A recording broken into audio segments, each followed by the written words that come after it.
Bon voilà, alors avant de commencer, il y a quelques mois j'ai sorti un tabs sur Clint Eastwood, du coup Warner m'a envoyé un magnifique cadeau de Noël avec ce coffret incroyable. Alors déjà il pèse une tonne, c'est fou, là je galère à le porter avec une main, et à l'intérieur il y a 63 films dans lesquels il a joué ou qu'il a réalisé, dont 54 Blu-ray. Ils sont tous rangés par époque et je trouve ça trop beau. À l'intérieur il y a aussi des documentaires, une masterclass, un livret, des photos, un dossier de presse de Pale Rider et toutes les affiches de la franchise Inspecteur Harry. Voilà, très sincèrement je possède plus de 1000 films et ce coffret est désormais la plus belle pièce de ma collection. Donc merci Warner, et pour ceux que ça intéresse, j'ai mis le lien dans la description. Bon, maintenant il est temps de démarrer le tabs, et je refais une intro pour les puristes. Bon voilà, de toutes les success stories à la française, la trajectoire d'Omar Sy est l'une des plus fascinantes que ce pays ait connue. Alors de Trappes à Los Angeles, voici plusieurs clics droits sur l'une des personnalités préférées des Français.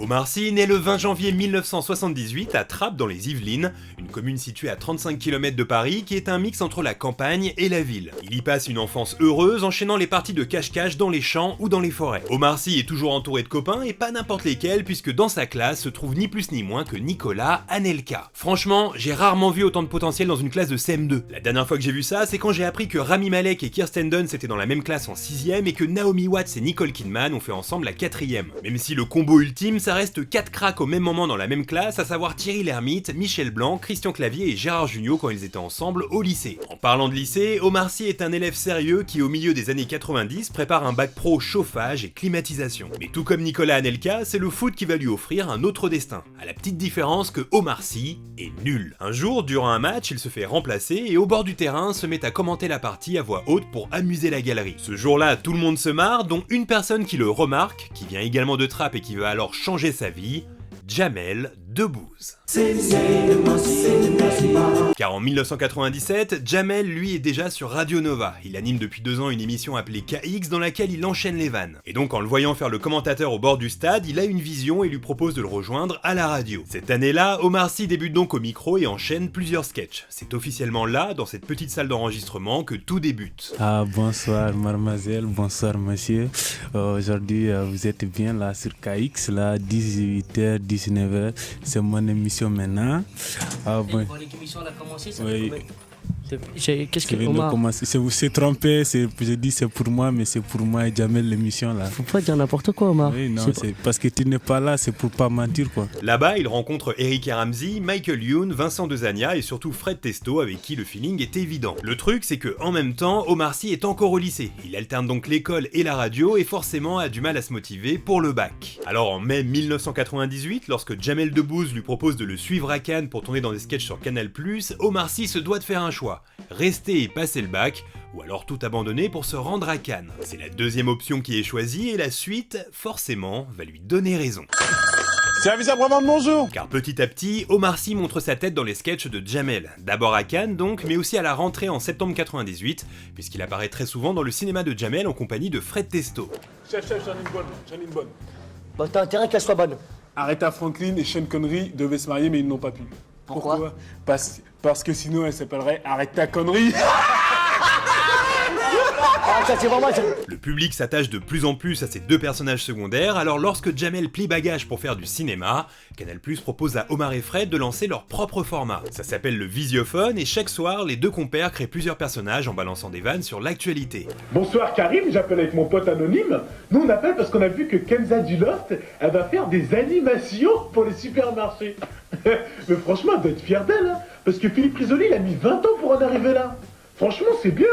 Nous sommes alors en 2000 et à partir de ce moment-là, les choses s'enchaînent. Un an plus tard, Omar Sy obtient son premier petit rôle au cinéma dans La Tour Montparnasse Infernale, expérience qui le marque tant il est impressionné de se retrouver sur un plateau de tournage. Un an plus tard, il joue dans Astérix et Obélix Mission Cléopâtre, mais sa scène est malheureusement coupée au montage. Cela ne l'empêche pas d'enchaîner et de jouer plusieurs petits rôles dans différents films. En 2005, Omar et Fred prennent de plus en plus d'importance au sein de Canal+, avec leur nouveau format, le SAV des émissions, une sorte de visiophone upgradé. Cet SAV devient rapidement culte et en plus de cartonner à la télé, ils jouent en 2006 leur premier spectacle sur scène. Et 2006 est une année très importante dans la vie d'Omar Sy puisque cette année-là, deux personnes vont à nouveau changer sa vie, Eric Toledano et Olivier Nakache. Car petit retour en arrière, en 2001, Omar Sy avait joué dans un très bon court-métrage intitulé Ces jours heureux qui suivait plusieurs personnages durant le départ et le retour d'une colonie de vacances. À cette époque, Omar Sy n'avait encore jamais joué dans un film et ne se considérait pas du tout comme un acteur. Il avait d'ailleurs prévenu Toledano et Nakache en leur disant « Les mecs, je vous préviens, je suis pas acteur », ce à quoi ils avaient répondu « Bah c'est pas grave parce que nous on n'est pas réalisateur ». Alors 5 ans plus tard, en 2006 donc, lorsque Ces jours heureux a été adapté en long métrage devenant Nos jours heureux, Omar Sy a logiquement repris son rôle, cimentant par la même occasion une relation forte avec les deux réalisateurs. En même temps que le SAV, qui continue de faire rire toute la France, Omar Sy se fait de plus en plus une place dans l'univers du cinéma en jouant dans des films comme Seul Tout, Tellement proche de Toledano et Nakache à nouveau, ou encore Micmac à Tire-Larigot de Jean-Pierre Jeunet. Arrive alors 2011.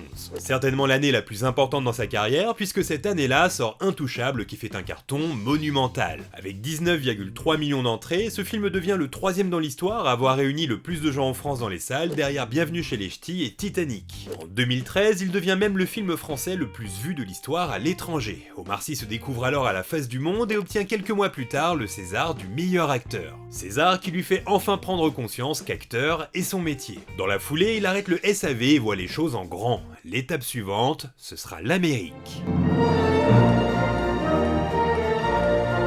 En 2012, Omar Sy s'installe à Los Angeles pour deux raisons. Retrouver un peu d'anonymat d'abord, puisque le succès d'Intouchable l'a fait passer dans une autre dimension, et ensuite, bien sûr, pour tenter sa chance sur le sol américain. Alors l'acteur français court les castings, et quelques mois plus tard, il en obtient un et pas n'importe lequel, celui qui lui permet de décrocher un rôle pour le prochain X-Men, Days of Future Past. Alors initialement, Omar Sy aurait dû avoir un rôle plus important, mais jouer à l'intérieur de cette franchise qu'il adorait ado est pour lui quelque chose d'inimaginable. C'est d'ailleurs en se retrouvant assis entre Hugh Jackman et Halle Berry entre deux prises qu'il prend conscience qu'il est dans un autre monde. Ce rôle dans X-Men devient pour lui une porte d'entrée à Hollywood. La même année, il enchaîne avec un film assez méconnu du grand public, Dangerous People, dans lequel il incarne un méchant, fait rare, aux côtés de James Franco et Kate Hudson. Puis en 2015 arrive une forme de consécration mondiale puisqu'il tourne dans une franchise culte avec Jurassic World qui fait un carton au box-office. Et c'est assez fou, lui qui se souvient très bien de sa séance de cinéma devant Jurassic Park lorsqu'il avait 15 ans. Les projets s'enchaînent et s'il reste fidèle à la France avec des films comme Samba, Knock, Yao ou encore Le Chant du Loup, il continue d'être actif aux États-Unis en jouant avec Bradley Cooper dans Avif, Tom Hanks dans Inferno, ou encore plus récemment Harrison Ford dans L'Appel de la Forêt. Tom Hanks qui d'ailleurs a eu des propos dithyrambiques sur l'acteur français. Moi j'aimerais bien pouvoir être polyvalent, mais alors à côté d'Omar Sy, je lui arrive pas à la cheville. Il sait absolument tout faire. Lorsque Forrest Gump est sorti en 1994, Omar Sy avait 16 ans, n'était pas connu et préparait un bac pro chauffage et climatisation à Trappes. Quelles étaient les chances à ce moment-là pour qu'un jour Tom Hanks tienne ses propos? Je trouve ça formidable. Quelque part, Omar Sy vit donc un rêve éveillé puisqu'il côtoie des personnes qu'il admirait auparavant. J'ai également comme exemple Carl Weathers, Apollo Creed dans Rocky, qui est devenu complètement fan d'Omar Sy, lui faisant savoir qu'il avait vu tous ses films. Depuis, les deux sont devenus potes. Ce qui est assez fou car la première VHS qu'il a eue dans sa vie est Rocky, qu'il a vu des dizaines et des dizaines de fois lorsqu'il était jeune. Et toutes ces rencontres incroyables ne s'arrêtent pas au cinéma mais touchent aussi la musique. D'ailleurs au passage, beaucoup de gens l'ignorent, mais Omar Sy vient de loin puisqu'en 1998, il était figurant dans un clip de Mano, groupe de rap breton qui a eu son petit succès dans les années 90. Et presque 20 ans plus tard, là aussi il est passé dans une autre dimension puisqu'il a réalisé un rêve de gosse en montant sur scène avec Earth, Wind & Fire pour danser sur le titre September.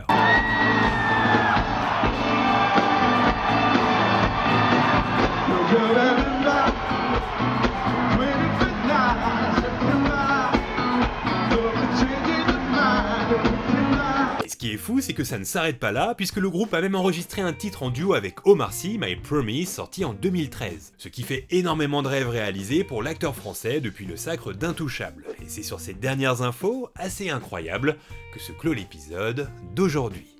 Voilà, si t'as aimé cette vidéo, je t'encourage à la liker, à la partager et à t'abonner à la chaîne si ce n'est pas encore fait. Tu peux aussi me suivre sur Insta, Twitter et Facebook, les liens sont dans la description. À côté de ça, je serais bien curieux de savoir quel est ton film préféré avec Omar Sy. Parmi mes favoris, j'ai opté pour Nos jours heureux, film qui prend une dimension totalement différente quand on pense au parcours qu'il a eu ensuite. Bon, maintenant il est temps de voter, et pour le prochain Tabs, je vous propose un duel très batmanien, puisque vous aurez le choix entre Val Kilmer et Robert Pattinson. Alors mentionnez votre préféré dans les commentaires, celui qui reviendra le plus de fois sera à l'affiche du prochain Tabs. Jusque là, portez-vous bien, et je vous dis à bientôt. Bye.